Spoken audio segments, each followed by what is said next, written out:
第8條問題啦，就係香港電腦商會問嘅 Charles， 你喺0504離開 HKIRC 呢間公司，呢間公眾公司，你有冇特別為呢個事情與公司簽署保密協議？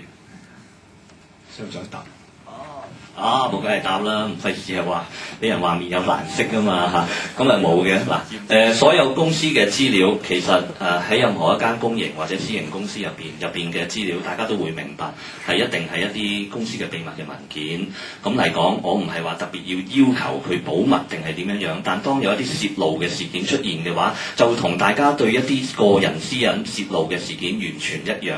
而家呢一件事，我唔想再作太多評論，因為有啲地方已經係進入咗執法嘅階段。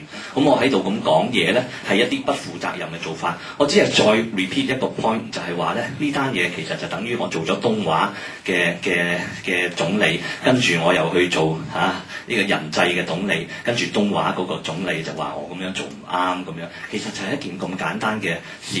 咁點解為咗一啲嘅政治目的，要將佢小事化大，然後去傷害呢一個咁重要香港嘅基建嘅一個機構呢？呢一個係我唔明白嘅。點解要用一啲政治嘅目的、個人嘅政治目的凌駕於我哋業界嘅機構呢？咁樣叫我哋點樣對佢哋又再有信心呢？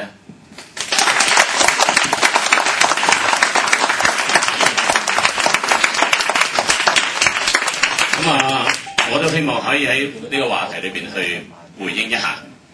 就住即係好多業界朋友咧去懷疑或者覺得抄係咪喺嗰個即係 .hk 呢個事件上邊咧有操守問題咧？我本來都會覺得唔應該講啦，4年前嘅嘢。咁但係咧，作為一個候選人，應該要向公眾交代。如果當時嗰個 IRC 出嚟嘅法律意見係覺得冇問題嘅時候，咁我認為咧，即係抄寫咧就可以將佢公開，或者如果同 IRC 咧就一齊講一講，將佢公開。即係我哋如果相信你都係一個好好操守嘅時候咧，就唔怕公開。